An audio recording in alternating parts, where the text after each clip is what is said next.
네, 녹화 시작했습니다. 네, 여러분 반갑습니다. 이번 강의 제목을 뭐로 할까 고민하다가 사실 이거 원제는 기호학으로 읽는 서양 미술사라는 강의를 이게 대전 예술의 전당에서 4주에 걸쳐서 했던 거예요. 그거를 이렇게 압축을 해가지고, 어, 강의 자료를 만들었고, 제목을 그냥 원래 우리, 책이 제목이 이제 모델루스라서 호모 모델루스의 예술 감상법으로 즉흥적으로 정했습니다. 뭐, 그, 나에 대한 소개는 호모 모델루스 책 뒤에, 뒷페이지에 이게 나와 있어요, 거기. 어떻게 자랐고, 어디서 근무했고, 무슨 책을 썼고, 이런 것들이 나와 있으니까, 그걸 참조하면 되고, 이게, 챗 GPT와 제미나이의 차이예요. 앞에 호모 모델루스 모델링하는 인간 이걸 이제 내가 교재 표지로 선택을 했는데 이 그림은 챗GPT가 그려준 거고 오른쪽에 있는 그 검은 바탕 이 화면은 제미나이가 그린 거예요. 그러니까 차이가 이미지 형상화는 챗GPT가 나은 것 같고 내용을 캡처해가지고 이게 이제 그 PDF로 전환을 해서 전문을 넣고 이거 책을 대변하는 책 제목을 한번 써달라. 표지를 하나 만들어달라 그랬더니 이렇게 만든 거예요. 재미나이가. 근데 거기에 내가 하지도 않은 말을 잘 끄집어내가지고 이렇게 써놨더라고. 맨 위에 봐요. 인공지능 시대 나는 무엇을 어떻게 왜 대비해야 할까? 제목을 아주 그 성업성 있게 잘 뽑았어. 그리고 부제도 이 챗GPT는 모델링하는 인간이라고 그랬는데 여기는 일반 모델링 이론이라고 학술서처럼 뽑았고 그 안에 이렇게 보면은 모델링에서 핵심 키워드들이 거기 뽑아놨더라고요. 그래서 암기보다는 구조를 파악해야 된다. 단순 노동보다는 설계를 해야 된다. 이게 이제 AI 시대에 대비하려면 우리가 어떻게 해야 되는가, 이거를 이렇게 아이템으로 구분을 해서 지식보다는 질문할 줄 아는 사람이 돼야 된다. 그리고 기술보다는 사고할 줄 아는 사람이 AI 시대에 적합하다. 이렇게 이건 내가 놀라웠어. 어떻게 이런 걸 이렇게 잘 뽑아줄까? 그리고 복잡한 현실을 단순화하고 본질을 추출하고 구조를 만들고 의사결정 가능한 형태로 바꾸는 능력. 이게 AI 시대에 필요하다. 아주 내 생각보다도 더 서머라이즈 잘해준 것 같아.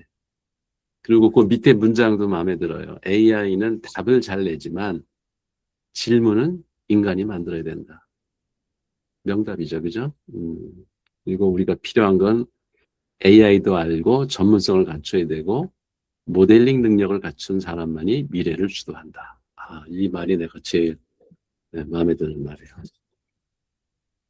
그래서 여러분들이 일단 그 호모 모델루스 책을 읽었다는 것을 전제로 강의를 할게요. 그래서 간단히 이제 모델링 이론에서 우리가 이해해야 될 부분이 모델링의 요소, 이게 그 책에 보면은 HM이 호모 모델루스 약자예요. 책 페이지 13페이지에 이 그림이 있죠. 모델링의 요소가. 사실은 이 13페이지의 그 모델링 프로세스 그림 1, 이거를 이해하면 이 책 전체를 이해하는 거예요. 그래서 여러분이 읽어본 사람들은 느꼈는지 모르겠는데 이 책이 아무데나 읽어도 상관없어요. 앞에서부터 이렇게 순서를 읽어 나가도 되고 중간에 그냥 아무데나 이렇게 쭉 펴가지고 아무 챕터나 먼저 읽어도 아무 지장 없게 그렇게 책을 썼어요. 이게 우리 창모공에서 읽고 있는 괴델 애셔 바흐라는 책 그 편집 방식이랑 비슷해요. 그래서 랜덤으로 아무데나 읽어도 말이 되는 그런 식으로 이 책이 돼 있어서 순서대로 꼭 읽을 필요가 없어요. 그래서 읽다가 지겨우면 그냥 스킵하고 뒤로 그냥 넘어가도 상관없어요. 근데 이제 이 책 전체를 서머라이즈 한 그림이 바로 이 13페이지의 모델링 프로세스입니다.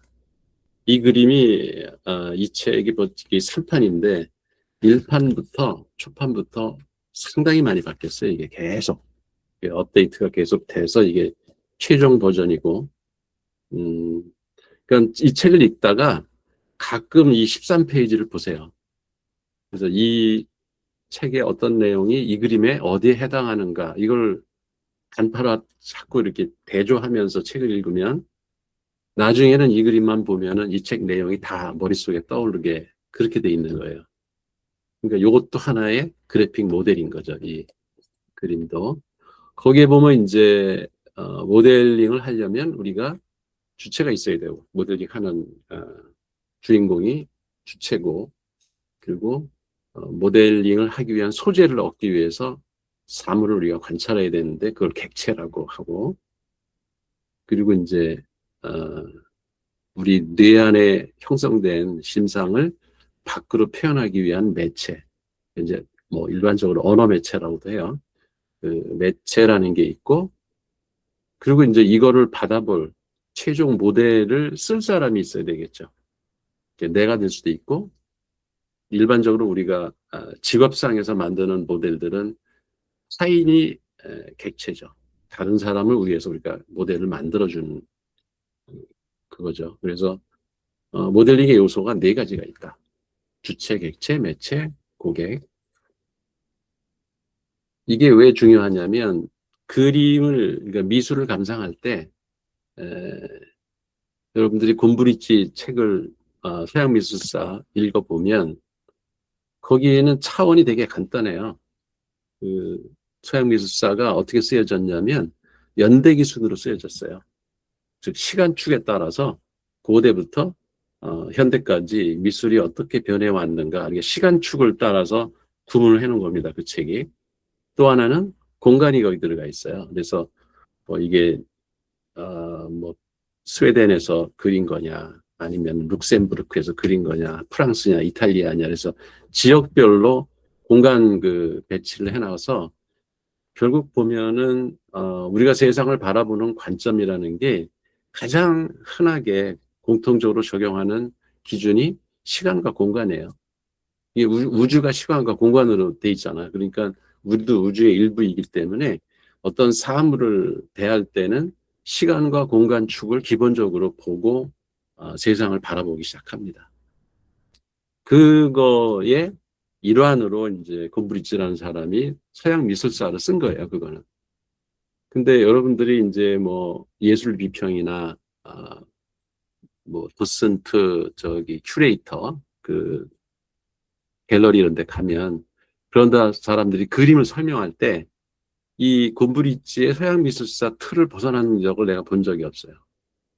항상 그거에 의해서 얘기를 해요. 그 서양 미술사라는 책을 교과서로 해서 미대에서도 그걸 교과서로 공부를 하고 그러니까 미술사를 공부할 때 그게 거의 원전같이 쓰이는 책이라서 여러분한테 한번 읽어봐라 한 거예요. 근데 나는 좀 다른 관점으로 보자. 미술을 꼭 그렇게 시간과 공간으로만 2차원으로 보지 말고 다차원으로 보자. 그래서 주체 차원에서도 보고 객체 차원에서도 보고 매체 차원에서도 보자. 뭐 원한다면 고객 차원도 하나의 차원으로 넣을 수도 있어요.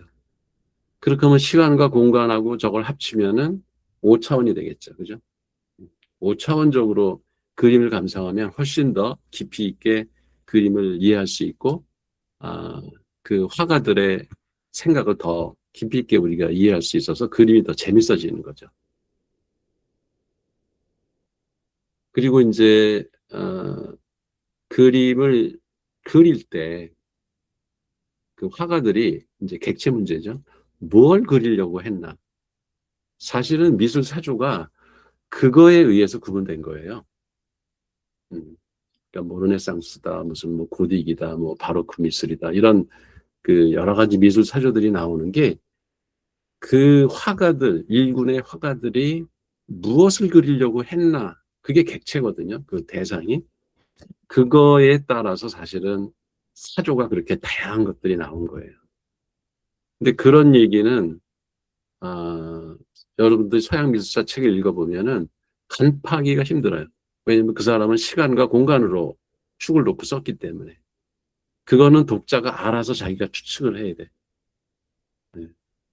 그래서 이제 이 이야기를 음, 그 대전 예술의 전당에 에, 지금도 아마 강의하고 있을 거예요. 다양한 그 주제를 가지고 화가나 뭐 음악가 이런 사람들을 불러서 계속 그 뭐 인문학 강의를 지금 하고 있는데 거기에 참여하는 사람들이 아마 대전에서는 그 예술이나 문학이나 이런 쪽에 아마 소양이 제일 높은 사람들이 그 관객일 거예요. 그 청중들이. 그때 내가 강의할 때 보니까 한 60명 정도 오더라고. 근데 그 사람들이 강의할 때마다 계속 듣는 사람들이에요. 그 정규 멤버고. 그래서 이 사람들이 책을 엄청 많이 읽은 사람들이고 서양 미술사는 당연히 아는 사람들이고 음악 이런 거에서도 꽤 조예가 깊은 사람들이에요. 이제 이 사람들을 대상으로 이 어, 기호학으로 있는 서양 미술사라는 이 그 강의를 했었던 거예요. 근데 반응이 자기네들이 지금까지 여러 강의를 들었지만 이런 식으로 미술을 감상하라고 한 거는 처음이었다. 그 아줌마들이 또 이렇게 반응이 되게 그 격렬하잖아. 막 끝나고 나서 와가지고 막 사인해달라 그러고 그 되게 반응이 되게 좋았어요. 아무튼 그 객체가 뭐냐에 따라 미술사조가 달라진다는 거 그걸 바깥에 사물이 있고 그죠? 그 사물도 이제 종류가 있겠지. 사람이 객체가 될 수도 있고 자연이 객체가 될 수가 있고 그 다음에 성경이 객체가 될 수도 있고 성경 그게 이제 중세 미술의 특징이에요.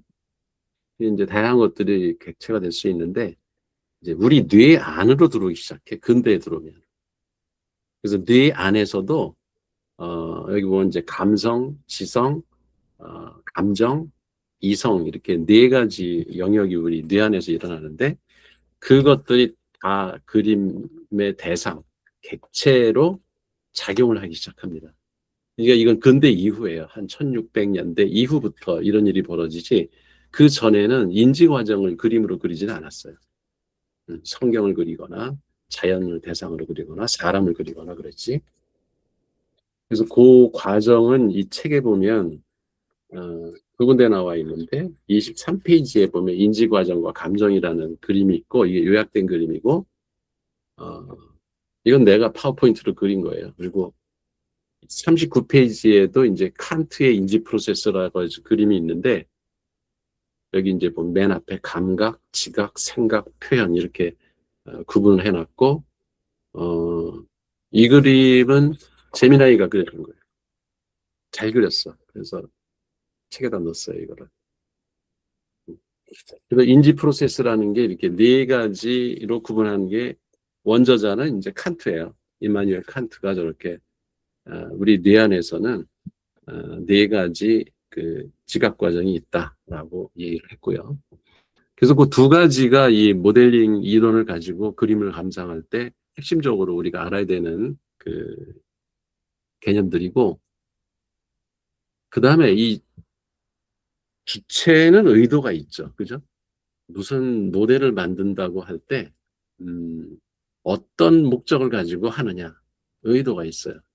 그러니까 예를 들어서 중세 예술, 그러니까 지금 유럽 여행하면 대부분 중세 예술을 구경하는 건데, 박물관이나 뭐 미술관, 뭐 성당, 그런데 보여주는 게 전부 다 중세 예술이 거의 90%예요. 지겹죠. 계속 유럽 여행하다 보면 맨날 성당 다니고 궁전 다니고 박물관 가끔 가고 그게 다야 보면 어떻게 보면 그 이게 이제 그림을 그릴 때 주체가 어떤 의도를 가지고 그림을 그렸나. 성당의 그림들은 어, 화가의 생각은 아무 의미가 없어요. 실제 성당의 그 그림들이 누가 그렸는지 작가 미상이 엄청 많아요.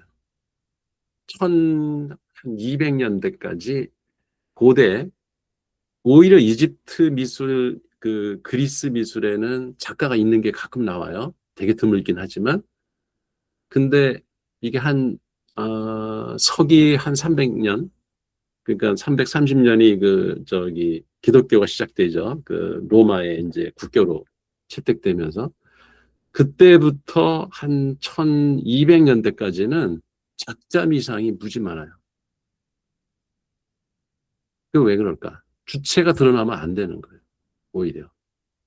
성스럽고 막 예수가 어떻고 하나님이 어떻고 천지창조가 어떻고 그 신들이 사는 세계, 그 성경의 세계 이런 것들이 객체이기 때문에 그 의도가 그런 거를 그 신앙을 뭐야 교인들한테 교육시키려고 그런 그림들을 만들고 벽화를 만들고 뭐 조각을 했기 때문에 의도 자체가 사람이 중심이 아닌 거였죠.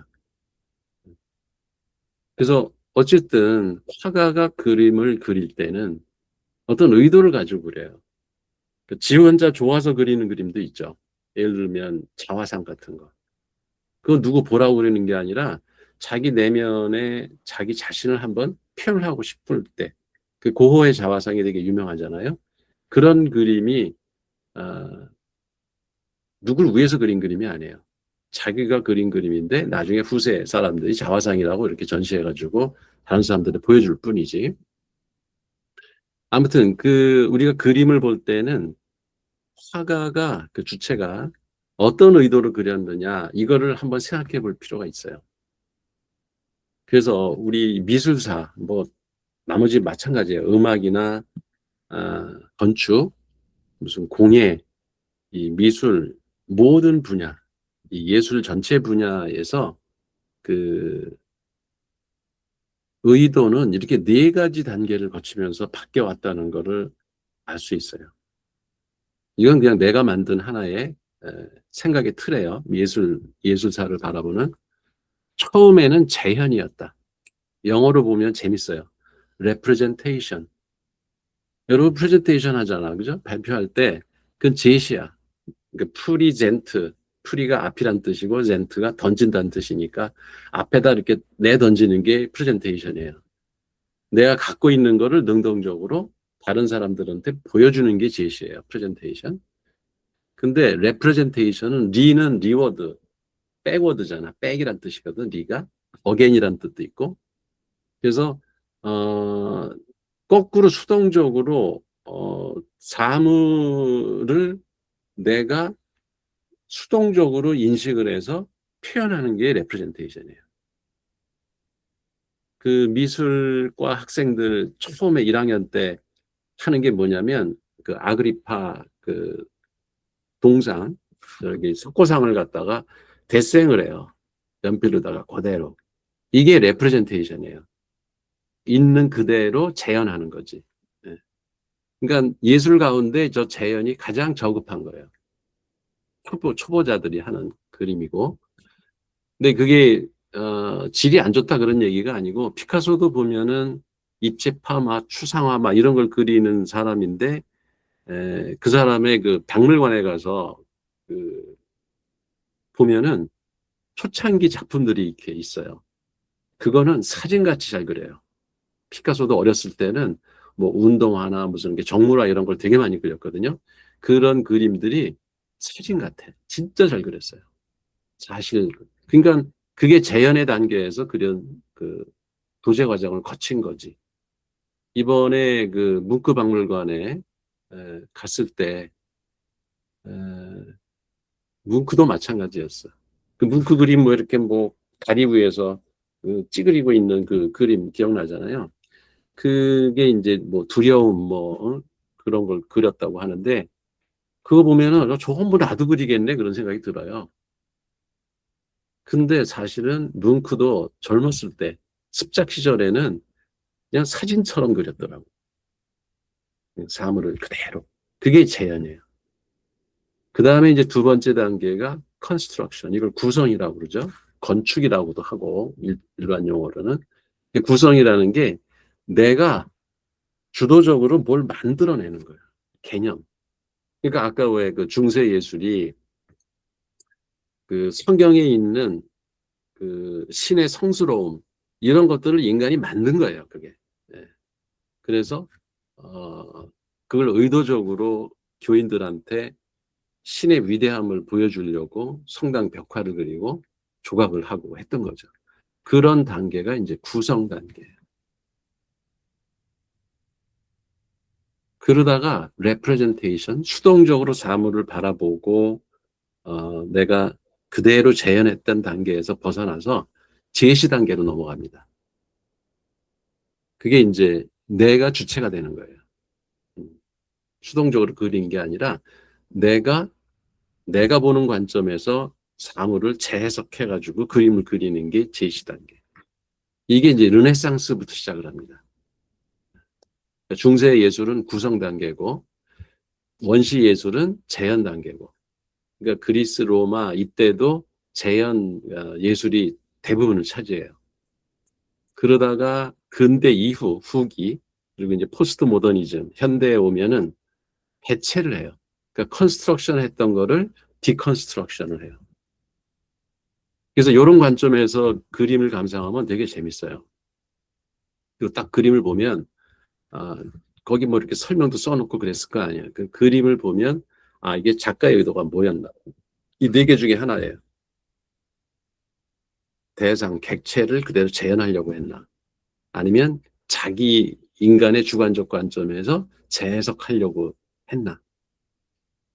그러니까 뭐 입체판이 뭐 표현주의니 상징주의니 이런 것들은 다 구성의 요소가 들어가 있는 거죠. 내가 의도적으로 세상을 보는 거예요. 그 제시는 수동적으로 하는 게 아니라 그러니까 인상파 같은 게 제시의 대표적인 거죠. 내가 본 대로 그림을 그리는. 걔가 그 사물이 된 거를 그대로 흉내내는 게 아니라. 그리고 이제 해체라는 게 디컨스트럭션. 구성했던 거를 의도적으로 반항하면서 이게 다다이즘이나 뭐 이런 그 초현실주의 이런 그림들이 해체하는 거예요. 그 주관성, 인간의 의도성 이런 것들을 배제하고 사물을 다른 관점에서 바라보는. 그러니까 이 해체 단계에서 그린 그림을 우리가 현대예술이라고 하는 거고 이 그림은 어려워요. 그래서 그림을 봐도 뭔지 모르겠어요. 그래서 이따가 이제 얘 그림을 보면서 그걸 한번 봅시다. 그래서 이게 이제 우리 13페이지에 있는 그림이고요.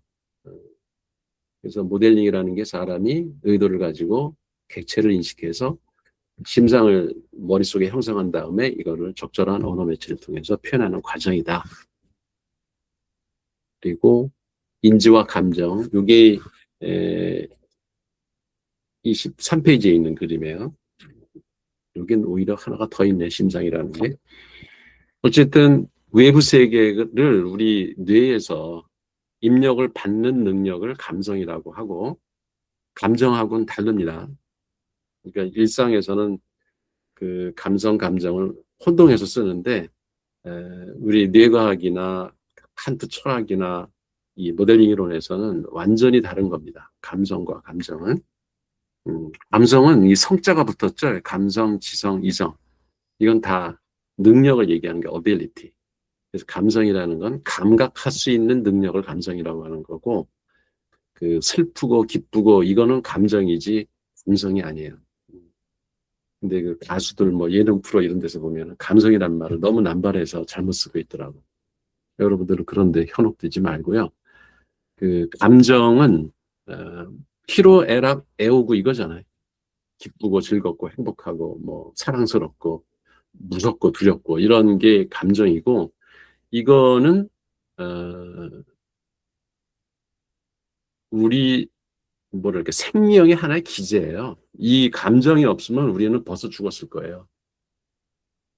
두려우니까 도망가서 사는 거거든요.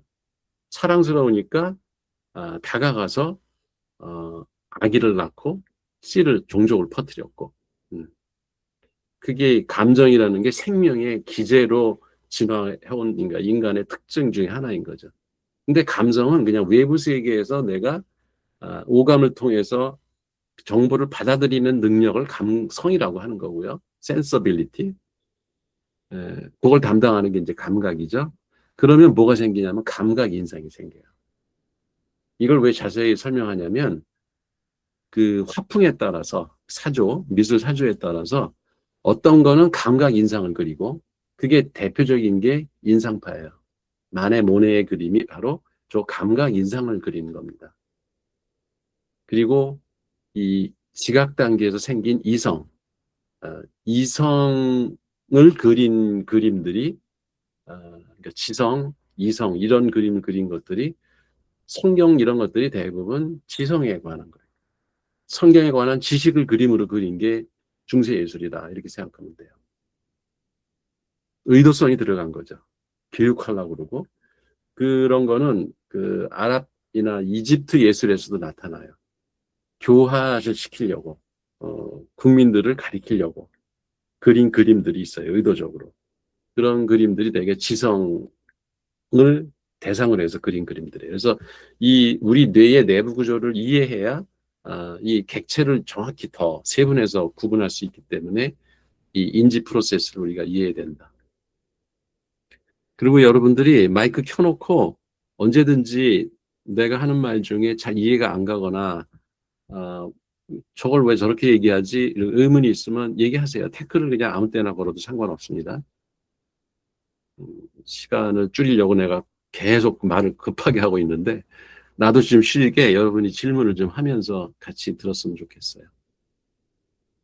그리고 동물은 없는 이성을 인간은 가지고 있죠. 그래서 생각을 하는 능력을 우리 가지고 있어서 어, 이 이성을 대상으로 그린 그림들이 또 18세기, 19세기에 등장을 합니다.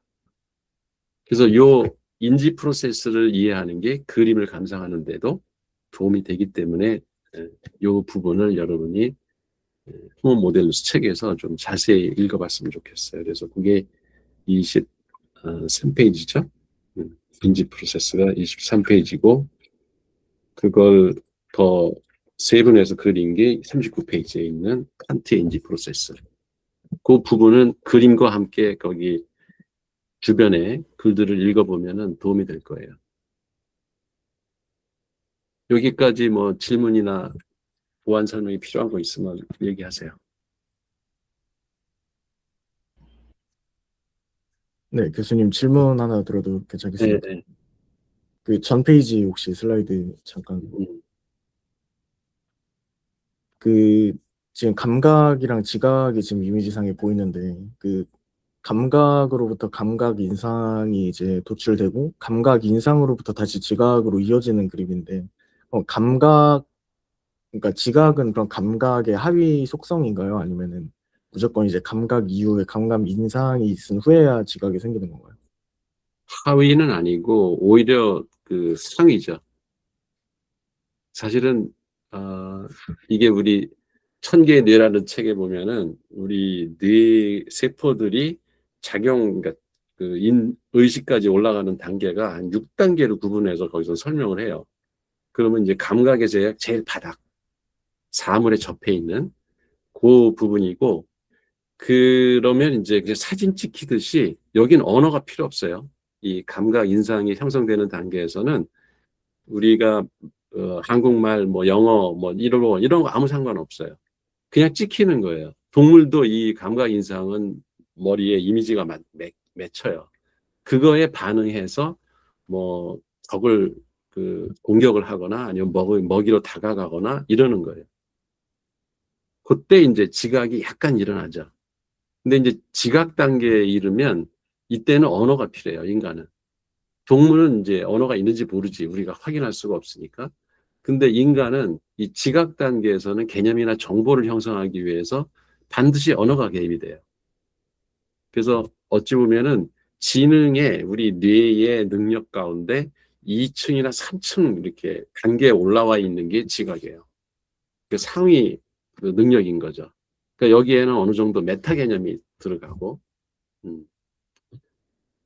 그런 개념과 정보들을 바탕으로 우리가 생각을 해서 창의성을 발휘하거나 이 바깥에서 외부 세계에 없는 거를 상상해서 만드는 능력이 이 이성의 단계에서 이제 발현이 되는 거죠. 그렇게 이렇게 고급화되는 거예요. 그래서 위에 보면은 그림의 의식 세계의 그 심상이 저기에는 되게 얇게 가다가 갈수록 두꺼워지죠. 그 양을 얘기하는 거예요. 그 품질이나 양이 이 감각, 지각, 생각을 거치면서 점점 고급화되는, 그 복잡화되겠죠. 그래서 이성 단계까지 가는 거는 우리가 음, 학습을 하거나 아니면 그 사람이랑 대화를 해야만 이해할 수 있는 그런 단계의 심상들이 거기 있는 거예요. 대답이 됐어요? 아, 네, 네. 감사합니다. 또 다른 질문 있으면 하세요. 예. 요건 뭐 아까 얘기를 했던 모델링의 이게 요소, 뭐 오요소라고도 할 수 있어요. 그러니까 모델도 하나의 요소를 볼 수 있으니까 되게 뭐 정보 시스템의 요소가 뭐냐 그럴 때 아웃풋도 그 요소를 포함하는 그런 이론들도 있거든요. 근데 이제 모델을 제외하면 모델을 생산하기 위해서 주체가 있어야 되고 모델러, 모델링 하는 사람이 있어야 되고 그건 우리 뇌에서 이제 그 작업을 하는 거죠. 그 다음에 대상, 객체가 있어야 되고 이걸 표현하는 매체가 있어야 되고. 근데 항상 우리가 모델링을 그냥 안 한다는 거예요. 고객을 염두에 두고 모델링을 하는 거죠. 그래서 어떤 때는 내가 모티브가 생겨서 모델링을 하는 게 아니라 다른 사람이 요청을 해서 모델링 하는 경우도 있죠. 그게 여러분이 회사에서 일할 때, 학교에서 숙제할 때, 내가 하고 싶어서 하는 숙제가 아니고 내가 하고 싶어 하는 리포트가 아니죠. 교수가 원하니까, 직장 상사가 내라고 하니까. 그래서 외부의 어떤 요구에 의해서 그 사람들이 고객인 거죠. 음. 그래서 그런 모델을 이용하는 사람, 사용자가 될 수도 있고, 뭐 기호학에서는 그 해석체라고도 해요. 어, 그건 이제 책에서 나중에 자세히 보기로 하고, 어쨌든 중요한 건 모델링을 생산하려면, 모델을 생산하려면 이 네 가지 요소는 필수다. 저게 하나라도 없으면 모델링은 일어나지 않는다. 이러는 거죠. 그래서 미술을 감상할 때 미술 작품도 모델이잖아. 그죠? 음. 그러면 모델을 미술 작품을 그리는 주체가 있을 것이고 화가 그리고 무언가 자기가 사물을 보고 그릴 수도 있고 어떤 인간의 행동을 보고 그릴 수도 있고 인간의 자기 마음속의 심리 상태를 그릴 수도 있고 어쨌든 객체가 있겠죠. 그림을 그리는 대상. 그게 이제 객체일 테고 그리고 표현하는 방식. 이제 그림이라고 하는 특정한 그 언어 매체가 정해진 상태에서 지금 다시 매체를 얘기하는 이유는 매체가 2단계로 구분이 돼요. 그러니까 이 책의 그 매체론을 보면 그걸 내가 자세히 써놨는데, 이 책이라는 거를 한번 생각해 보죠. 호모들스라는 책을, 이게 어쨌든 매체잖아. 이 책을 통해서 내 생각이 지금 전달되고 있으니까. 그러면 이거의 매체는 뭐냐, 이 얘기하면 복잡해져요. 사실 이렇게 단순한 문제가 아니야. 이 종이가 매체가 될 수도 있고요. 그죠? 컴퓨터 화면이 매체가 될 수도 있는 거예요. 그리고 여기 그림이 매체가 될 수도 있죠. 이 안에 있는 그림. 그리고 이 인쇄된 잉크가 매체가 될 수도 있어요. 전달하는 수단이니까. 그럼 도대체 어떤 게 매체냐? 이게 되게 고민되는 문제 중에 하나예요. 이게 언어학에서도 큰 고민거리인데. 그래서 나는 어떻게 이 책에서 구분을 했냐면, 물리적 전달 수단. 왜 전기도에 그 전기줄이 매체잖아요. 그리고 우리가 소리가 전달되는 게 공기를 통해서 전달되면 공기가 소리의 전달 매체고 그 모드가 있고 이 매체는 전달하는 방식이 있다는 거지. 그래서 그거를 나는 8가지로 이제 구분을 해 놓은 거고요. 그래서 사운드, 몸짓, 그다음에 물질, 네 번째가 그림. 이렇게 네 가지가 이제 원시 매체. 그죠? 모드죠. 매체 모드죠. 방식이 있는 거고 어 이제 문명 매체 모드가 문자, 구술 언어, 수학, 프로그래밍 언어 이렇게 네 가지. 그게 이제 이 책에 자세히 돼 있죠. 그래서 그 그림이라는 모드를 우리가 지금 미술 매체를 대상으로 이야기를 하고 있잖아요. 그럼 거기에서도 그 물질이 거기 포함되는 실질적인 미디어, 매체가 있어요. 그게 뭐냐면 잉크, 유화할 때 잉크, 그죠? 기름으로 만든. 그 다음에 수채화할 때 수채화 물감, 그 다음에 캔버스 종이. 이게 다 매체예요, 사실은. 그것도 전달하는 수단이니까. 그래서 그런 부분에서도 한번 미술 작품을 감상할 때, 어, 한번 매체 측면에서 한번 살펴보자. 그러면 더 그림 보는 재미가 생겨요. 예를 들어서 뭐, 그 중세 그 성당 그 벽화를 보면은 그게 재질이 뭐냐 이걸 알면 더 재밌어요. 그게 프레스코화라는 건데 대부분의 중세 성당의 벽화는 프레스코화입니다.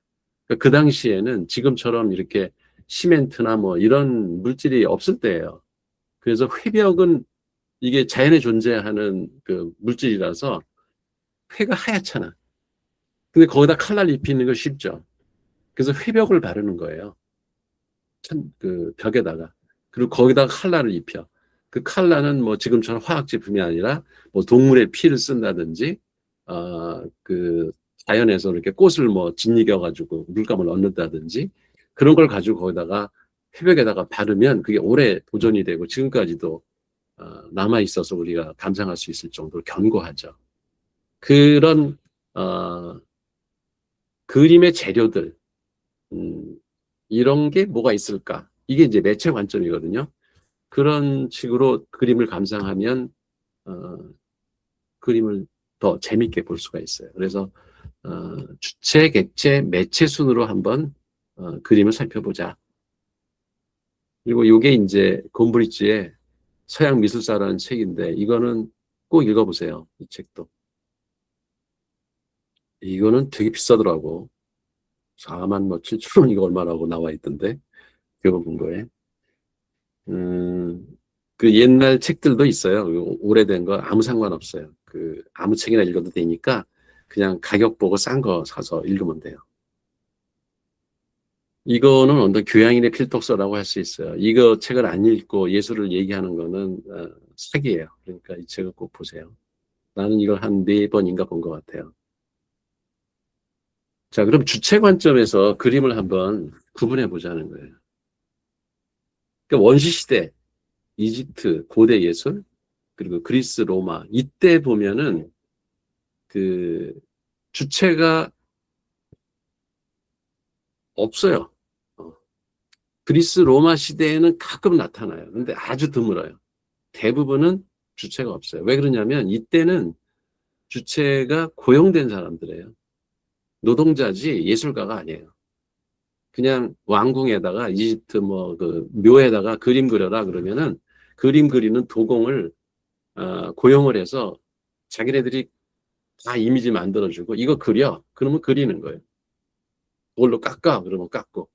그런 식으로 작가가 주도적으로 그림을 그린 게 아니고 그냥 노동자로 일을 했을 뿐이에요.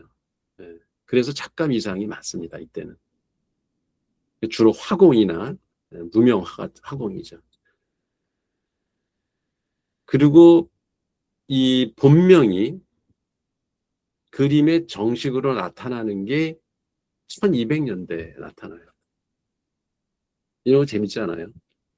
이 작가 미상이라는 걸 우리 그냥 무시해 봤잖아. 왜 하필이면 작가가 미상일까? 그 이유가 그 사람이 자기의 의도대로 그린 그림이 아니기 때문에 화가가 나올 이름이 나올 이유가 없는 거예요. 그냥 주체 측면에서 본다면 이때는 실질적으로 이게 주체 모델링이라고 할 수가 없는 거지. 그냥 예술 작품 노동자들이죠. 예. 근데 이게 음악도 그렇고요, 건축도 그렇고 다 그래요. 여러분이 알고 있는 뭐 비너스 상인이 뭐 원반 던지는 로댕에 이런 로댕이라는 이름이 나오잖아. 이게 다 15세기 이후에 그게 조각 작품에도 작가가 나오지. 그 이전에 뭐 파르테논 신전이니 뭐 이 로마 시대의 뭐 유물들 이런 거 보면은 작가가 없어요. 음. 그러니까 주체가 드러나지 않는다는 거지. 그래서 그 최초로 자기 그림에다가 자기 이름을 쓴 사람이 지오토라는 화가예요. 지오토. 이게 1200년대. 교수님, 성당, 뭐, 성화 이런 걸 그리면서도 지오토는 자기 이름을 갖다 사인을 했어요. 뭐 질문 있어요? 누가 아, 얘기는? 선생님, 질문이 하나 있는데, 네, 예술 작품의 경우에는 작가 미상의 경우가 많다라고 말씀하셨잖아요. 네. 근데 생각을 해보면은 그 당시 뭐 철학자라든지 학자라든지 정치인 같은 경우들은 그, 이름이 남아있는 경우가 적진 않은데, 혹시 그치. 어떤 차이가 있나, 좀 여쭤보고 싶었습니다. 그러니까 이게 예술이 사실 서양에서는 천대를 받았거든요. 플라톤 때문에. 이 예술 행위는 시뮬라크르, 복제품을 만드는 행위다. 이렇게 플라톤이 주장을 하는 바람에 그러니까 이데아라는 원본이 가장 위대한 거고 그 이데아를 흉내내서 사물이 만들어졌고 그러니까 우리가 바라보는 이런 나무나 바깥의 이 자연물이라는 이 세상은 그 이데아를 복제해서 만든 미메시스라고 했고 이런 나무를 보고 내가 그림을 그리면 이건 복제품을 보고 또 그린 그림이라 가짜라는 거예요. 음, 그래서 시를 쓰거나 음악을 작곡하거나 무슨 이 그림을 그리거나 이런 문학 예술 활동 이런 것들이 다 시뮬라크르라고 천대를 받았어요. 그게 중세까지 이어집니다. 예.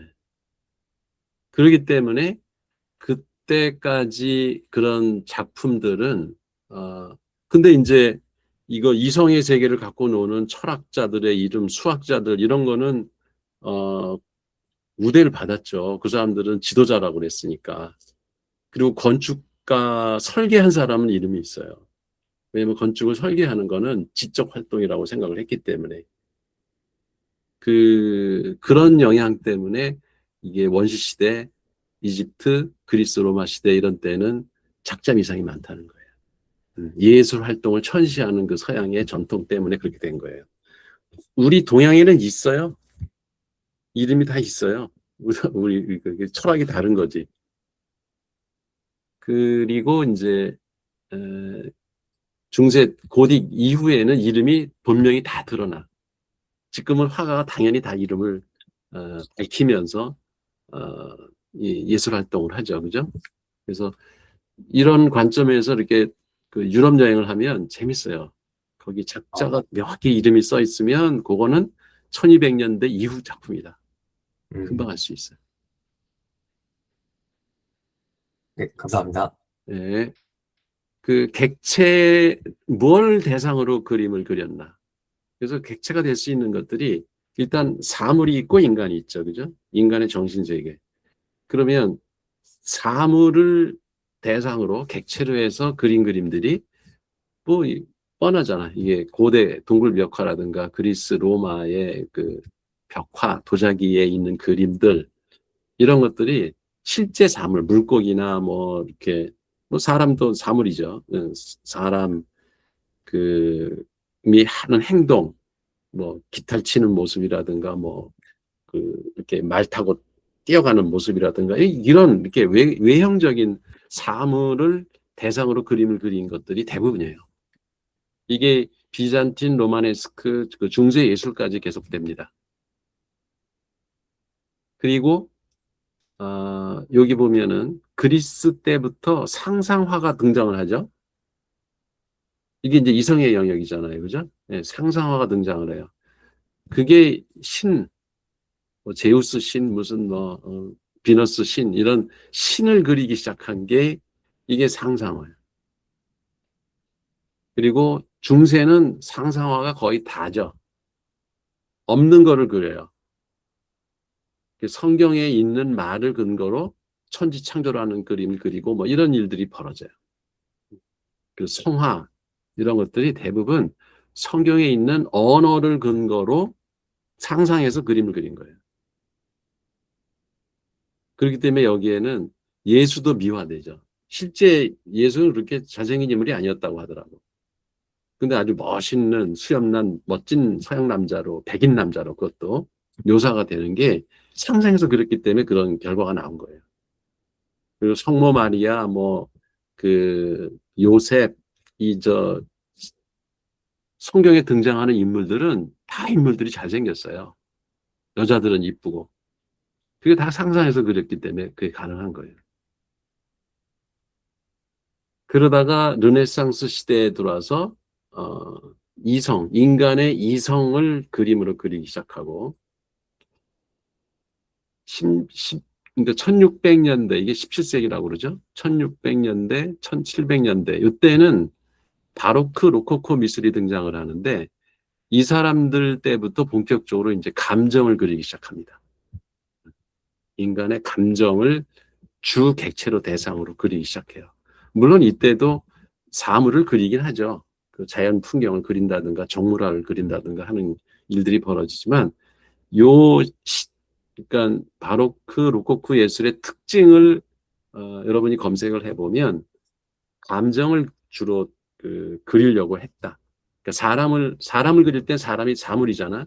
근데 그 사람을 그냥 외형으로 그리는 게 아니라 그 사람의 얼굴 표정이라든가 슬퍼하는 모습이라든가 그러니까 예술을 그리더라도 예술을 그냥 무표정하게 이렇게 십자가에 못 박혀 있는 걸 그리는 게 아니라 끌어내려서 되게 주변 사람들이 애통화하는 그 감정 이런 것들을 주로 그리는 게 이 바로크 로코코 예술이에요. 그리고 인간들이 행복할 때, 즐거울 때, 뭐 쾌락에 막 젖어 있을 때 이런 그 감정 상태를 그리려고 했던 게 바로크 로코코 미술이에요. 그러다 이제 뒤로 오면은 화가들이 이거저거를 다 그리기 시작해요. 낭만주의에 오면은 이성도 그리고 상상화도 그리고 감정도 표현하려고 하고 그다음에 이 뒤에 나타나는 뭐 인상파만 유일하게 감각 인상을 그려요. 그래서 초기 인상주의하고 후기 인상주의에서는 감각 인상, 눈에 비친 대로 아까 감각 인상이 뭐라고 얘기했죠. 이건 언어가 필요 없는 겁니다.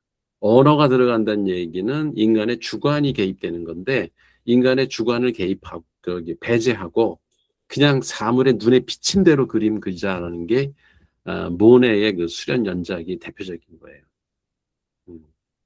근데 그 이전의 그림들은 다 어떻게 해? 인간이 상상해서 그린 거잖아. 자기가 이해한 대로 사물을 보고 그림을 그렸거든. 그게 싫다는 거지. 근데 이 인상주의가 빛을 잃어갑니다. 100년을 못 가요. 왜 그럴까요? 사물을 있는 그대로 그림을 그리는 게 눈에 비친 대로 그림을 그리는 게 별 의미가 없어졌어요. 기술의 발달로. 어떤 기술? 카메라가 카메라를 사람이 쫓아갈 수가 없어요. 그 사물을 있는 그대로 빛이 비친 대로 그림을 그리는 거는 사람이 아무리 잘 그려도 카메라를 못 쫓아가요. 그래서 그 이후로는 인상주의 그림이 사라졌어요. 근데 지금 이제 싸구려 화가들은 그 마네 모네 그림이 비싸게 팔리니까 그거를 흉내내서 이제 그 그림을 그리잖아. 또 요새 뭐예요. 달리나 뭐 이런 인공지능 프로그램들이 모네풍으로 그려달라면 그리잖아. 나도 한번 그려봤더니 잘 그리더라고. 대전 수목원의 그 호수를 한번 내가 그려봤거든. 그래서 이제 아침에, 점심 때, 저녁 때, 비 올 때 이렇게 4개 상황을 주고 한번 그려봐라 그랬더니 진짜 잘 그렸더라고. 근데 그런 그림이 의미가 없는 거예요, 지금은. 그냥 카메라로 가서 아침에 찍고 점심 때 찍고 저녁 때 찍고 그러면 돼. 그러면 그대로 빛에 비친 대로 모습을 그 사진사의 해석 없이 그대로 찍어내는 게 인상파죠. 감각 인상을 그렸다는 거예요. 그리고 이제 표현주의. 이번에 그 덴마크 가서 뭉크 미술관에 가가지고 표현주의 대표작이라고 하는 그 뭉크의 절규 진품을 봤어요. 그게 시간대별로 불을 켰다 껐다 하더라고. 그림 보호하려고. 그리고 에건 실레, 그게 어디야? 비엔나인가? 거기에, 궁전인데, 거기에 그 에곤 실레 그림이 실물들이 있거든요.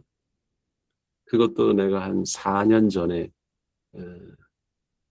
직접 원본 그림을 봤는데, 것들이 이제 표현주의 대표작이에요. 에곤 실레의 자화상이라든가 뭉크의 그 절규 이런 그림들이 이제 표현주의. 그 표현주의라는 게 그 우리 모델링 이론의 마지막 단계가 표현이잖아. 표현을 하면 모델이 나오잖아요. 그 표현 얘기하는 거예요. 그래서 인간의 감정을 바깥으로 표출해서 그림으로 그린 거. 그래서 표현주의라는 말을 쓴 거고. 그 이후에 뭐 상징주의, 야수주의, 입체주의 여러 가지가 나오는데 이제 입체주의 하면은 대표적으로 이제 피카소가 떠오르죠. 사물이 보통 그림은 아무리 잘 그려봐야 2차원이잖아. 평면에다 그리는 거니까. 근데 실제 사물은 3차원, 4차원이죠. 그래서 그걸 어떻게 펼쳐 보이느냐, 2차원으로 보이느냐를 고민했던 게 피카소예요.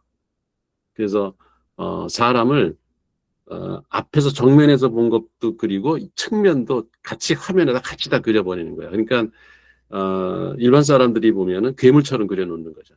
이게 무슨 그림이냐 이렇게 할 정도로. 근데 사실 인간이 눈으로 볼 수 있는 세계는 그렇게 다면적인 건데 그거를 2차원에다가 원근법이나 이렇게 음영 이런 거를 줘가지고 입체처럼 보이게 사람을 현혹하는 거지 실제로는 다 그린 게 아닌 거죠. 그거를 이제 타파하려고 했던 게 피카소의 입체파 그림이에요. 그리고 뭐 추상주의 이런 것들이 등장을 하죠. 이렇게 상상을 해서 그리고 사물을 있는 그대로 그리는 게 아니라 의도적으로 왜곡을 해서 다르게 보여주는 이런 그림들이 이제 추상주의. 그리고 그냥 될 대로 마음대로 그려보자. 뭐 무슨 뭐 미술의 형식이 있냐. 그게 이제 다다이즘이에요. 나 이 다다이즘 그림을 되게 좋아하는데 되게 자유분방하게 어떤 형식 없이 막 그리는 거예요. 그 뭐 최현실주의 이런 사람들 보면은 그 이 뒤로 올수록 이게 동그라미가 지금 많죠. 내가 이렇게 매핑을 해본 거야. 그러니까 초창기에는 사물만 그렸는데 원시 시대, 뭐 이집트 시대 이럴 때는 그래서 원이 여기서는 저 위에만 있잖아. 이게 왼쪽 한 군데. 그리고 이제 그리스 로마 시대 그림이나 비잔틴 로마 고디까지 이 중세 예술이죠. 여기에는 이제 상상이 이제 추가가 돼서 성경 그림들을 그리는 게 나타나고 이제 뒤로 갈수록 자꾸 우리 인간의 내면의 세계를 점점 그리는 거예요. 감정이나 감각 인상이나 상상이나 이런 것들을 그리는 것들이 이제 동그라미가 막 여기저기 흩어져서 나타나잖아. 재밌잖아요. 이렇게 지도 그려보면은. 근데 미술하는 사람들이 왜 이런 시도를 안 하나 몰라. 재밌잖아. 이렇게 그 미술 작품을 보면. 자, 이제는 실제 작품을 봅시다. 내 말이 맞나? 자, 원시 시대 그림이에요. 이때는 객체가 동물이야. 주로. 벽화에 동물 아닌 그림은 별로 없어요. 거의 다 동물이에요. 그러니까 이게 왜 그러면 동물을 그렸나? 이게 궁금하잖아. 물론 이제 곰브리지 그 서양 미술사에도 일부 얘기가 나오긴 해. 이게 주술적 목적으로 그렸을 거다. 근데 그건 곰브리지의 추상이지 특정할 수가 없어. 왜냐면 여기 아무런 그 글이 남겨진 게 없잖아. 이 그림을 왜 그렸는지를 아무도 몰라요. 근데 내가 추측하기로는 이게 먹고 살기 위해서 그린 그림이 아닐까. 그러니까 이제 손을 잡아야 되는데 손을 혼자 못 잡잖아요. 인간 혼자는 안 되거든. 그 협업을 해야 돼. 여럿이 같이 저걸 때려잡아야 돼. 그러려면 교육을 시켜야 돼. 소를 잡으러 가기 전에. 근데 실제 소를 갖다 놓고 교육시킬 수는 없잖아. 그러니까 그림을 그려서 야 너는 여기 찔러. 너는 여기 찔러. 이렇게 교육용으로 이거를 그려놓고 같이 모여서 회의를 하지 않았을까. 물론 이제 나중에는 저게 되게 위대한 소처럼 보이니까 거기다 절도 하고 우리 소작게 해주세요. 그러고 수술적으로 뭐 빌기도 하고 하기도 했겠죠. 제세를 지낼 수 있겠고 뭐 그런 목적도 있을 수 있겠지만 나는 이게 교수를 해서 그런지 이게 교육 목적으로 그렸을 거다 이런 생각이 그냥 내 의견이에요. 그거는 어쨌든 이때는 객체가 동물이었다. 그래서 이 동물이라는 게 살아가는데 이게 필수적인 자원이었고, 그리고 어찌 보면은 두려움의 대상이고, 되게 작은 동물은 안 그려요. 큰 동물들은 주로 그리지. 여기 이게 숭배의 대상이 될 수도 있고, 그러니까 토테미즘의 근거가 되는 거죠. 이 당시에. 그리고 얘들도 죽고, 그러면 사람도 생명이 유한하고 하니까, 이렇게 그림을 그려놓으면 저게, 우리 아버지가 그렸는데, 아버지는 돌아가셨는데, 동물은 저기 있거든? 그럼 이게 이제 신비해 보이는 거야. 그러면 여기다 대고 절을 하는 거예요. 우리 아버지가 그린 그림이라고. 그게 토템의 이제 근거가 되기도 하고, 그러니까 영적 대상이 되기도 하는 거죠. 아무튼 이런 식으로 이 당시에는 사물을 그대로 그리기 시작했다. 이집트 회화에도 별거 없어요. 이집트 회화도 보면은 뭐 새 사냥 보면은 새하고 사냥하는 사람의 그 옆모습 이런 걸 그리죠. 어.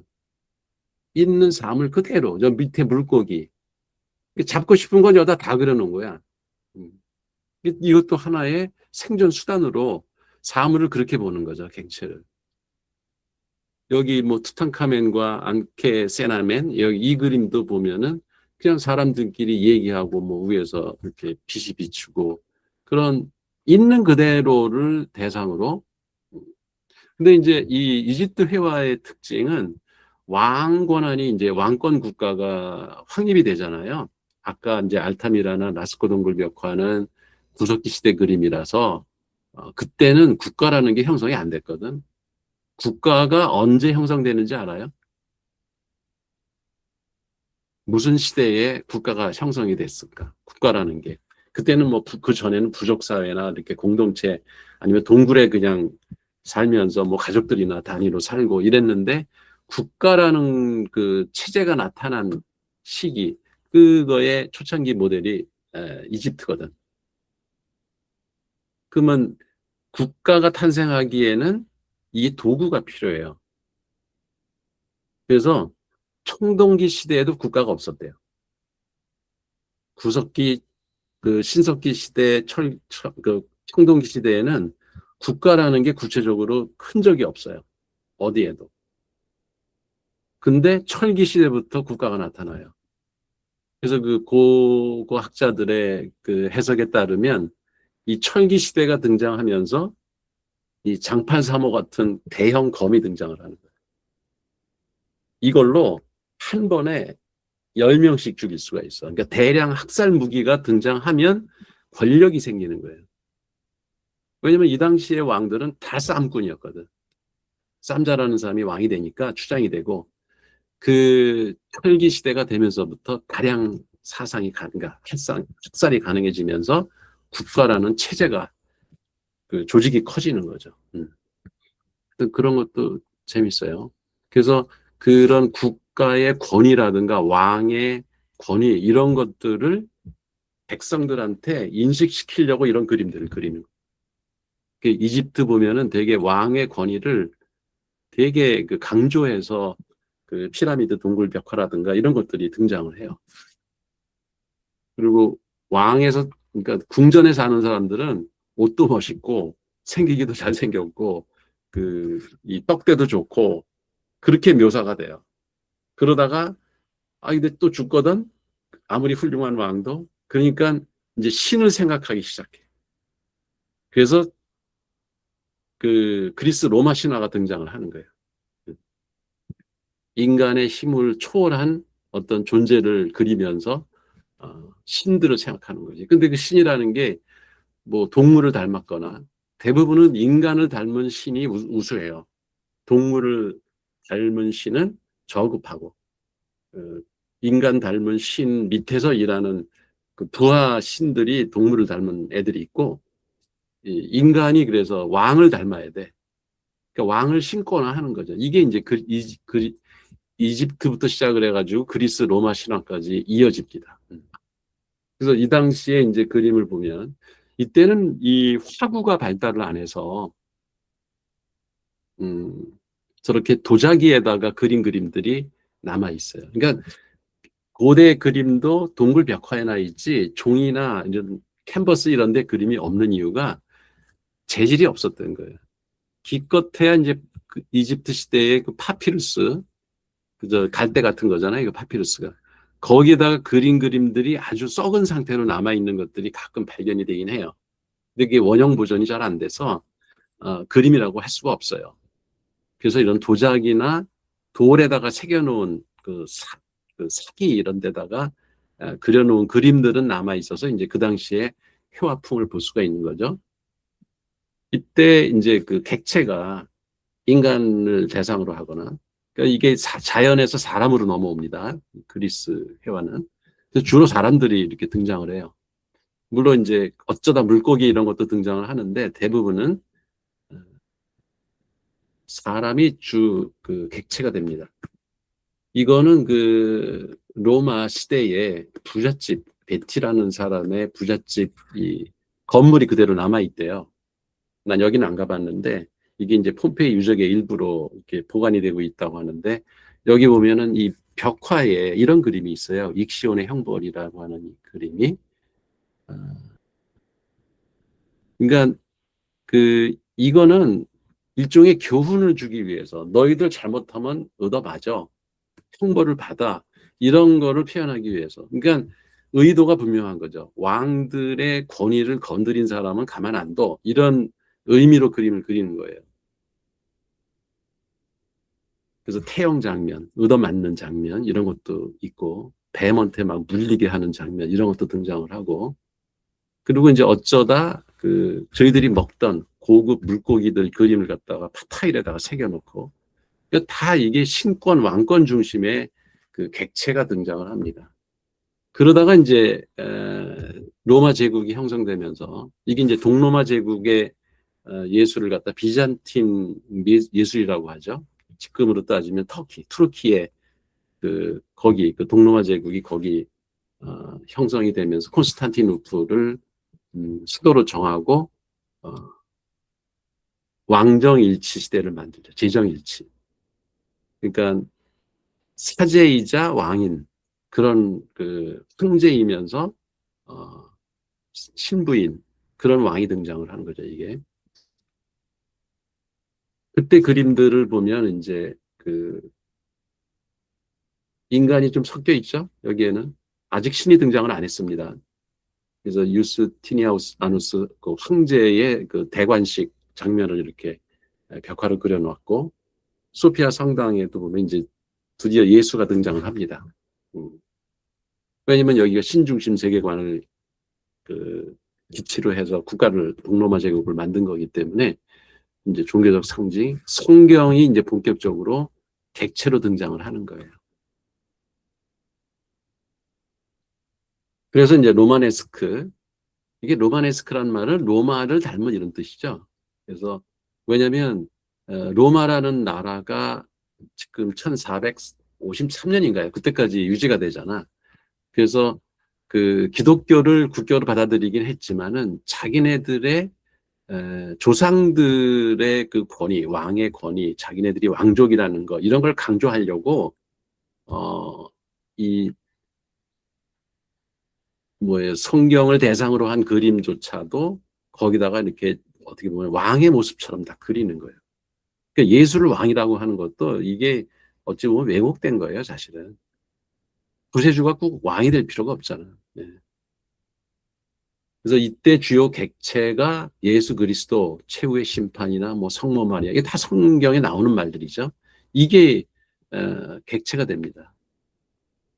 그리고 로마네스크 예술의 특징은 지상천국이에요. 쉽게 얘기하면. 그 건축물도 보면은 로마네스크 양식의 건축물은 육중하고 아주 대형 이렇게 둥글둥글한 이렇게 그 돔 같은 이런 건물들이 대부분을 차지하고 이게 이 그림은 성당 벽화거든요. 천장 벽화. 천장에도 저런 그림들이 있고 이건 이제 벽화고 이런 것들이 되게 그 지상에서 신이 있다고 믿는 거예요. 이때는 지상에 신이 있다. 그래서 로마네스크 건축 양식도 보면은 되게 육중하고 묵직묵직합니다. 그러다가 중세 후반기 한 1200년대 말에서 한 1300년 혹시 여러분들이 그 장미의 이름이란 소설을 읽어봤는지 모르겠는데 그것도 되게 재밌어요. 그 움베르토 에코가 지은 그 소설의 주 무대가 요 당시예요. 고딕 문화가 싹 들 때. 요 때가 어떤 때냐면 왕권하고 신권하고 싸우는 시기예요. 본격적으로. 그 십자군 전쟁이 일어나면서 최후의 발악을 하죠. 그 로마 그 저기가 교황이 자꾸 자기 힘이 약해지니까는 그걸 회복하려고 십자군을 결성을 해가지고 없는 적을 만들어서 공격을 해가지고 괜히 뭐 나라를 막 차지하고 이런 일들이 벌어지는데, 근데 이게 십자군 전쟁이 4차에 걸쳐서 했다든가, 근데 갈수록 힘이 약해지면서 신권이 무너집니다. 그리고 이제 왕권이 강화되고 프랑크 왕국이라는 게 이제 그 프랑스, 곧 지금 프랑스죠. 거기 중심으로 형성이 돼요. 그게 서기 한 900년대 일어난 일이야. 요때가 되면은 그때부터 왕위는 인간이고 교황은 신이잖아. 그러니까 이 둘 간의 싸움이 본격적으로 벌어지는 시기예요, 그게. 그러면서 등장한 게 고딕 예술이야. 이 고딕이라는 말이 이게 사실 비아냥거리는 말이에요. 그러니까 서양의 많은 족속들이 이제 유럽 대륙으로다가 외부에서 침략을 해와. 그 중에 대표적인 게 이제 게르만족. 이게 이제 프랑크 왕족이 대표가 됐죠. 그 다음에 고트족. 고트족도 야만족이었어요, 이게. 그래서 어떻게 이런 식으로 그림을 그리느냐라고 해서 고트 같은 놈들이 그린 그림이다 해가지고 고딕 예술이다 이렇게 나온 거예요. 후세 사람들이 이름을 붙인 거예요. 근데 여기 보면은 신의 모습이 달라져요. 이 앞에 로마네스크하고 다르게 이 고딕 회화에 들어오면은 이거 봐. 애를 안고 있고 예수님이 성모 마리아인지 누군지 모르지만 이게 인간들하고 되게 가까이 있어요. 그리고 여기 보면 예수가 위대한 모습으로 있는 게 아니라 쓰러져 있고 십자가에서 이렇게 끌어내린 거야. 그건 막 그 위에 새 뭐 이런 날아다니는 천사들도 막 슬퍼가지고 우울하게 있고 거기 주변에 있는 사람들도 막 애통해가지고 울고 이런 인간적인 모습들이 등장을 해요. 신의 위대하고 신성한 모습이 등장하는 게 아니라 그건 이제 로마네스크고 이 고딕회화 들어오면서부터 인간적인 요소가 신하고 같이 공존을 하는 시대가 옵니다. 이 객체를 보면 이렇게 재밌어요. 그 다음에 이제 르네상스 시대에 오면은 이건 이제 뭐 종교혁명 이런 거 일어나면서 종교권이 거의 망한 시기죠. 이때는. 그러면 예술을 그려도 이렇게 제자들하고 같이 밥 먹는 거. 이게 로마네스크엔 이런 그림이 없어요. 아주 그냥 이렇게 뒤에 환영이 있고 멋있는 예수의 모습이나 신의 모습, 신애들, 제자들 뭐 이런 모습들도 되게 우아하고 멋있게 그리는데 이렇게 같이 막 얘기하고 이게 다빈치 코드라는 소설도 있죠. 이게 이 그림이 주제가 돼가지고 그린 건데 여기에 이제 그 뭐 도마니 뭐 이제 그 베드로니 이런 사람들 비리 저지른 것 이런 것들이 이야기 소재가 되는 거죠. 그리고 이제 비너스의 탄생이라고 하는 그야말로 보티첼리라는 화가가 그린 그림을 보면은 이제 여성스럽잖아. 이게 신의 모습이라기보다는 이제 인간이 아름다운 모습으로 이제 뛰기 시작해요. 그래서 인간의 개성이나 육체나 감정과 이성 이런 것들이 이제 객체로 등장을 하는 게 르네상스 회화의 특징입니다. 여기도 보면은 라파엘로의 그 아테네 학파이 되게 유명한 그림이죠. 저기 플라톤이 하늘을 가리키고 서 있고 그게 이제 이데아를 상징하는 거예요. 그 아리스토텔레스는 그 옆에 이제 초록색, 그 파란색 옷 입은 애. 걔가 이렇게 땅을 가리키고 있고. 그러니까 지상의 형식과 그 형상이 다 있다라고 한 게 아리스토텔레스잖아요. 그러니까 그래서 과학의 아버지라고 하는 그런 철학을 이 그림에서 보여주면서 그 여러 제자들하고 같이 어울려 있는 모습. 되게 인간적으로 바뀌죠, 이제 그림이. 미켈란젤로 뭐 천장 벽화도 그런 식으로 인간적인 요소들이 등장을 합니다. 그리고 이제 바로크 이때는 본격적으로 인간의 감정이나 그 어떻게 보면 신도 그 인간적인 모습 이런 것들을 더 드러내요. 여기 까바라조 그 성도마의 의심이라는 게 이렇게 손으로다가 그 예수의 그 젖가슴을 만지면서 이렇게 옷을 내려보잖아요. 이렇게 확인하는 장면이거든요. 이게 있을 수 없어요. 이거는 그렇잖아. 신성모독이잖아. 어떻게 예수님의 가슴을 드러내놓고 그걸 뒤지냐고. 맞는지 틀리는지 확인한다고. 성도마라는 도마가 이제 의심을 하는 그림이 등장을 하는데 이거는 인간 중심의 그림이에요. 예수는 그냥 하나의 부속물처럼 등장을 하는 거예요. 성스러운 위대한 존재가 아니라. 그리고 이 시녀들이라는 그림이 이게 그 미셸 푸코의 말과 사물이라는 책의 1장에 나와요. 이게 기호학을 대변하는 가장 복잡한 그림이라고 그래요. 이 그림이 왜 재밌냐면은 이 화가가 여기 등장을 해요.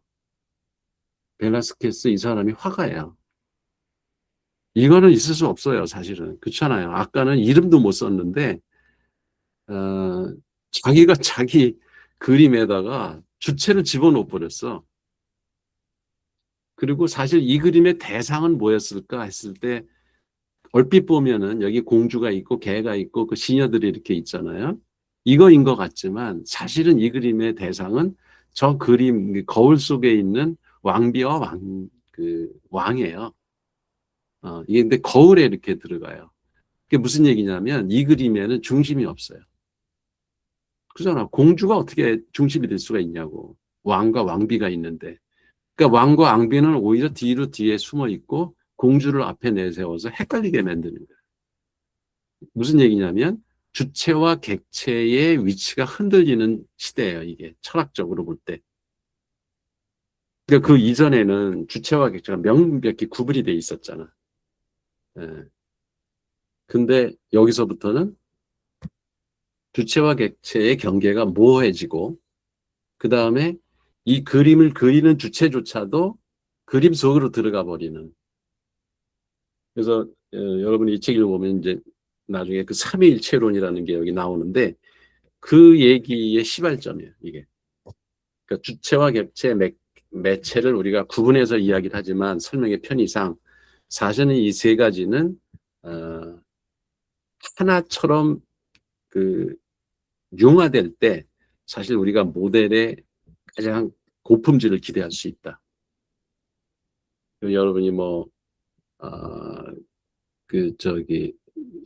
뭐야,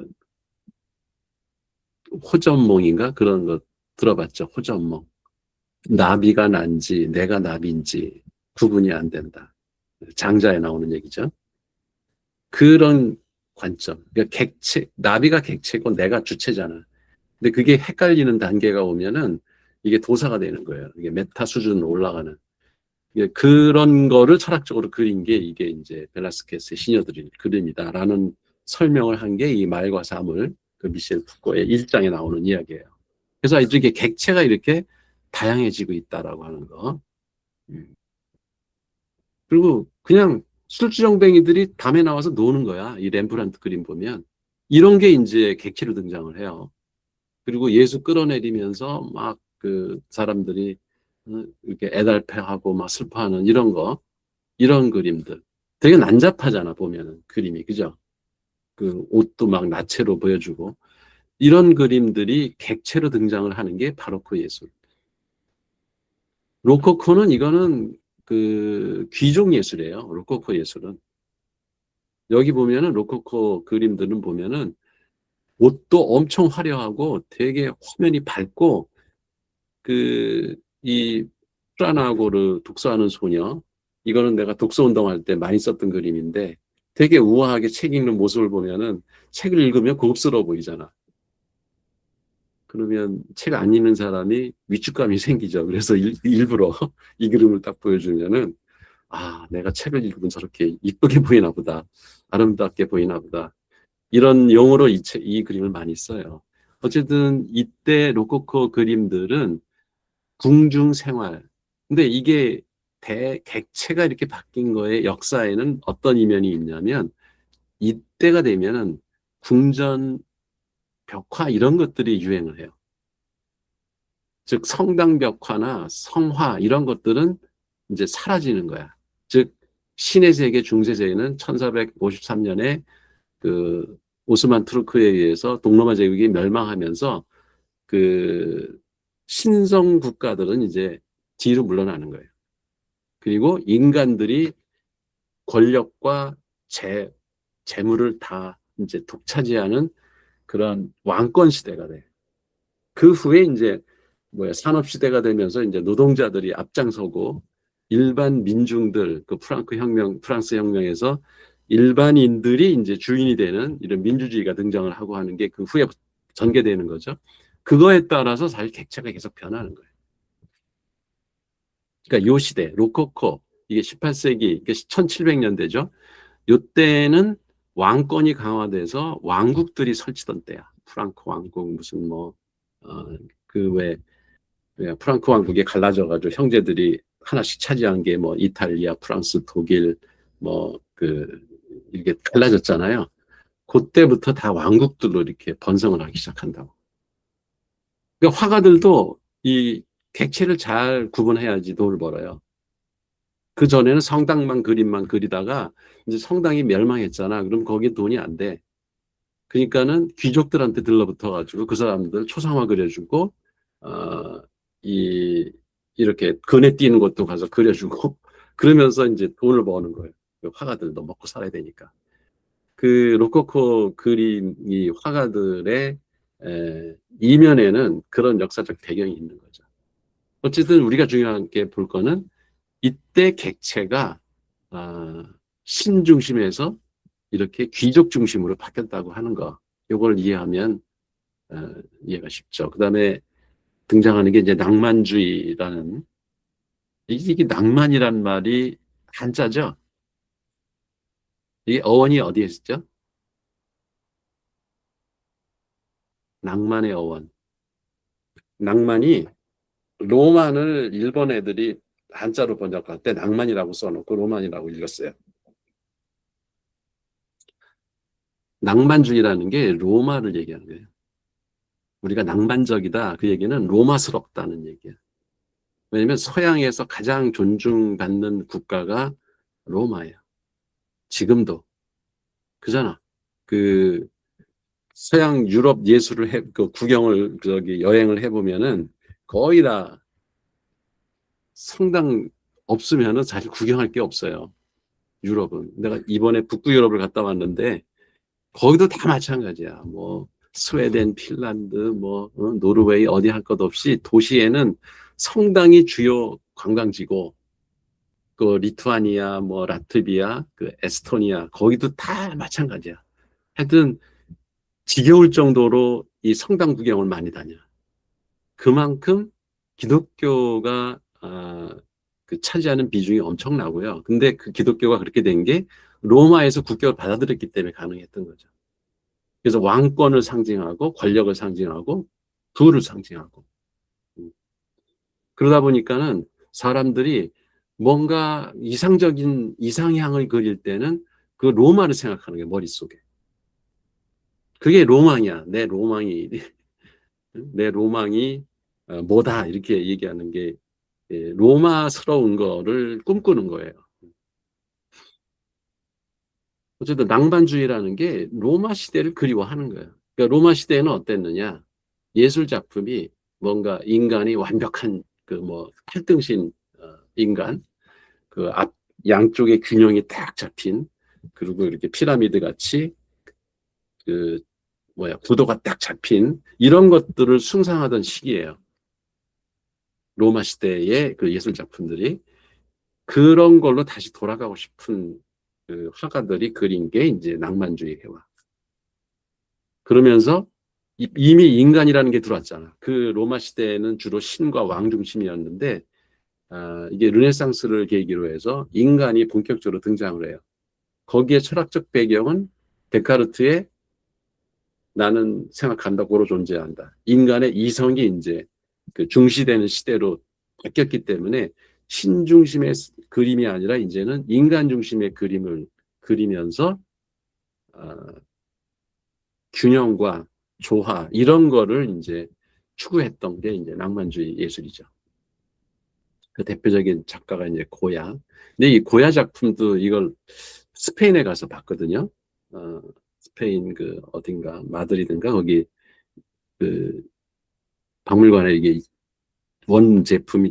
원품들이 있는데 진품들이 있는데 고야 예술은 좀 흉측해요. 이게 막 사람 뜯어먹는 저런 그림도 있고, 근데 어쨌든 인간의 어떤 내면의 욕망 이런 것들을 이제 표현하려고 했었던 것 같고, 어, 이렇게 사람을 잔인하게 죽이는 그런 장면들, 사르다나 팔루스의 뭐 죽음이라든가, 이 메두사호, 메두사가 그 왜 뱀 대가리 가진 신을 갖다 메두사라고 그러잖아. 그 메두사호가 이게 되게 슬픈 사연이래요. 여기다가 양민들을 싣고 이렇게 항해를 갔다가 그게 난파해가지고 귀족들은 살아남고 그 안에 있던 양민들은 대부분 죽었대요. 그거를 참혹한 장면을 이게 그린 거예요. 제리코라고 하는 화가가. 그래서 가감 없이 그 객체를 그대로 그리려고 했던 게 이 낭만주의. 그 후에 이제 등장하는 게 사실주의. 예. 그래서 노동자들이나 이제 확 바뀐 거 이해가 되죠? 그 중세에는 신만 그리다가 그 로코코 뭐 이때 넘어와가지고 왕족 얘들만 그리다가 이제는 일반인들을 그리기 시작한 거예요. 그래서 이 밀레의 작품이 그거에 그 첫 그 단추를 꼈기 때문에 이 작품이 유명한 거예요. 이건 그냥 가난한 농부들을 그린 거지 왕도 아니고 신도 아니고 뭐 위대한 존재도 아니에요. 그냥 일반 사람들을 그리기 시작하는 거예요. 이게 만종이란 그림도 도시 서민이나 가난한 사람, 뭐 노동자, 농민 이런 사람들이 객체로 등장을 하는 거예요. 그리고 이렇게 일상에서 뭐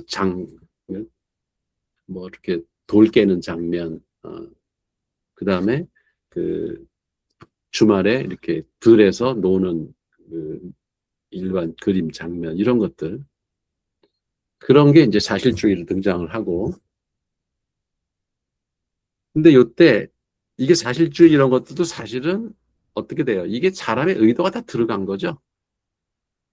이 화가의 주체의 의도가 개입된 그림들이에요, 이게. 일부러 이 일하는 사람들을 좀 가난하게 고통받고 하는 그 애쓰고 노동하는 사람들이 있다, 이런 거를 의도적으로 그린 거예요. 실제 이런 장면을 보기가 쉽지 않은 거지. 그래서 그런 게 신물이 나서 인간이 어떤 의도를 가지고 그림을 그렸던 이전의 그림들의 실증을 느끼고 그냥 눈에 비친 대로 감각 인상을 그리자고 했던 게 인상파. 그래서 모네, 마네, 무슨 둘로아, 그 이게 르누아르, 드가 이런 사람들, 세잔 이런 사람들이 다 그냥 일상에서 우리가 눈에 비친 거를 그냥 그림을 그걸 해석하지도 않고.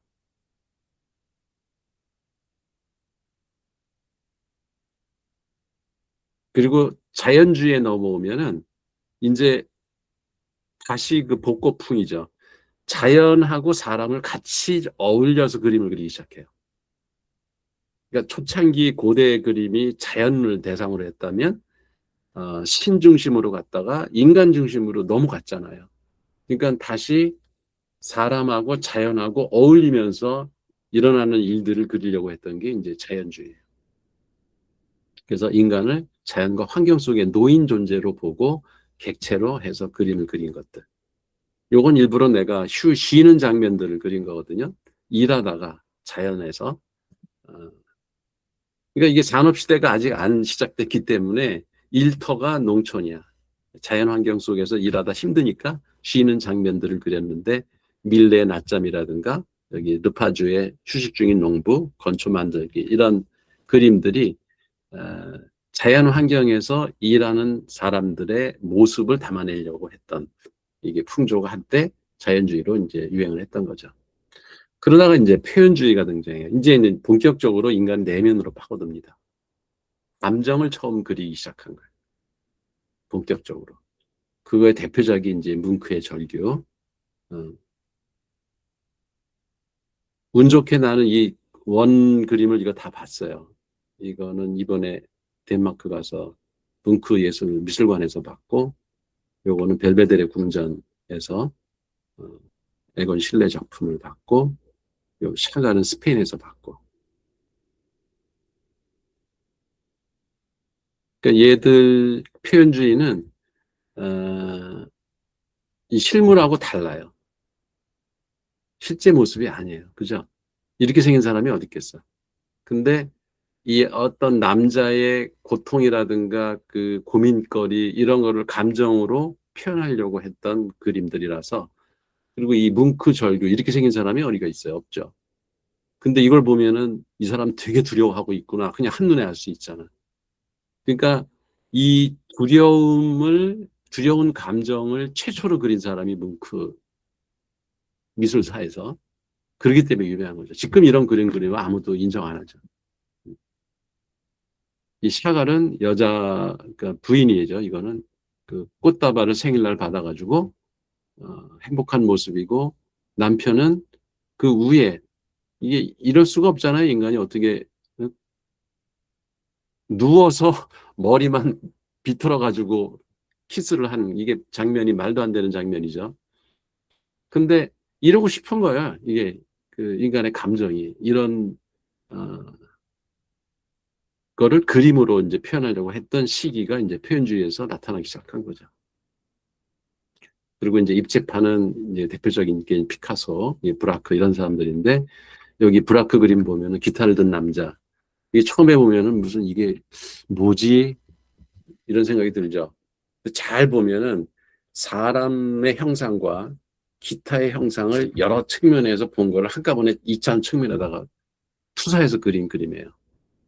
그리고 여기 게르니카, 여기 피카소 아주 유명한 작품이죠. 이게 스페인의 박물관에 있는 가장 큰 작품이라고 해요. 피카소 작품 중에서는.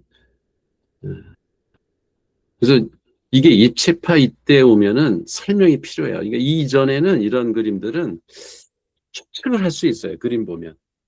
아, 저게 두려움을 그린 거구나. 에곤 실레는 이 남자의 그 고통스러운 측면을 그린 거구나.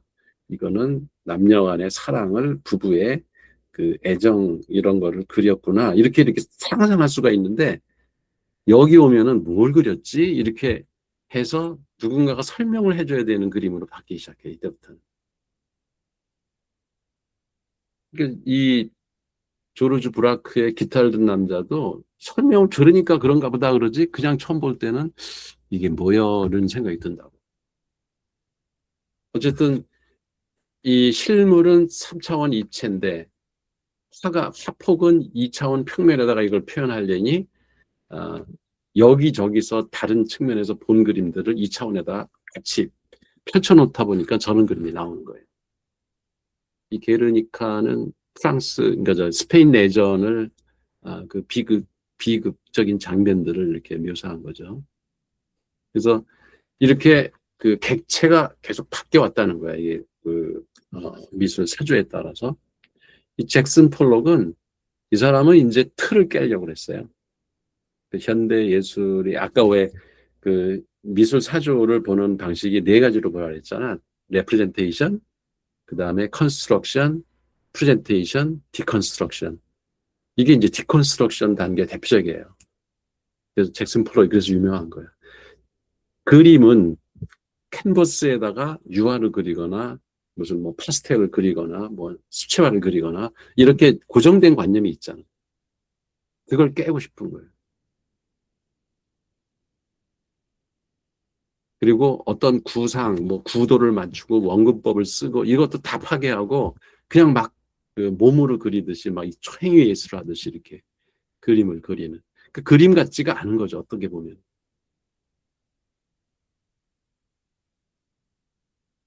근데 이제 자기 뭘 그렸는지 나도 모르겠어요. 여러분은 그냥 이걸 보고 상상을 해요. 내가 내가 보는 관점은 그냥, 아, 인간의 복잡한 내면 세계 그 고민거리를 이렇게 그렸구나 이렇게 생각이 들 수가 있어요. 그 하나의 이제 감상하는 사람의 몫이에요. 이 추상 표현주의의 작품들의 특징은 이 잭슨 폴록이 뭘 그리려고 했는가를 알으려고 굳이 할 필요가 없어요. 그냥 느끼면 돼. 이 그림을 보고 울든지 웃든지 아니면 에이 저게 뭐야 이러고 뭐 핀잔을 주든지, 그건 그 관찰자의 마음이에요. 이런 식으로 이제 객체가 다양해지고요. 포스트 모던 오면 더 심하죠. 그 리히텐스타인, 사라의 눈물, 이게 값이 이게 수조가 나간다고 그래요. 엄청 비싼 그림인데 만화의 한 장면 같잖아요. 그게 무슨 얘기냐면 예술 작품이 이제는 그 객체 중심에서 그 매체로 넘어가는 거예요. 이제 매체 중심으로 넘어가면서 만화라는 게 이렇게 일상적으로 상품을 판매할 때 광고 이런 거로 많이 쓰이기 시작하고 그래서 이 옛날 같으면 저런 그림은 그림이라고 안 했겠지. 하지만 현대는 저걸 몇십억을 주고 산다고 그런 사람이 있다고. 그리고 앤디 워홀의 마린 monroe 이거는 내 책에서도 그 언급을 했는데 차이와 반복이라는 그 들레즈 철학을 대변하는 가장 대표적인 그림이죠. 마릴린 monroe라고 하는 사람이 중요한 게 아니라 그 원본이잖아요. 그 사람은 죽어서 없죠. 근데 마릴린 monroe에서 나오는 이미지를 이 앤디 워홀은 여기서 지금 노란 머리와 빨간 바탕색으로 다 그렸지만은 어떤 데서는 보라색 머리에 까만 뭐 바탕에다 그림을 그린다든지 그래서 이 마릴린 monroe 그림을 수십 개를 한 화면에다가 다 그려요. 이게 뭐냐면 차이를 주는 거예요. 그러니까 마릴린 monroe라고 하는 원본은 관심이 없는 거예요. 중요한 거는 이 화면에 나타난 것들의 차이가 뭔가 이걸로 가치를 부여하려고 했던 거고 그게 왜 플라톤의 이데아 그 철학을 파괴하는 행위예요. 그게 이데아가 원본이고 그거의 복제품이 시뮬라크인데 이거는 거꾸로 이렇게 복제해서 만든 시뮬라크가 원본이 되는 거예요. 그리고 거기서 차이를 만들어 나가는 게 작품의 가치다라는 거를 보여주는 가장 대표적인 작품이 이 앤디 워홀의 마릴린 monroe 이 그림입니다. 그리고 이 르네 마그리트 이것은 파이프가 아니다. 되게 모순되게 보이지 않아요? 불어도 뭐 세시네빠, 우네삐빠 이게 이것은 파이프가 아니다는 뜻이에요, 저게. 근데 파이프를 그려놓고 이건 파이프가 아니다. 이제 기호학을 대변하는 그림이에요, 이게 전형적으로. 그러니까 우리가 이게 파이프라고 이렇게 그림을 그려놓고 써놨잖아요. 근데 이게 파이프입니까? 사람들이 다 파이프라고 부르지만 사실은 파이프가 아닌 거죠. 이걸로 담배를 필 수가 있어요. 불을 붙이면 돼요. 안 되잖아.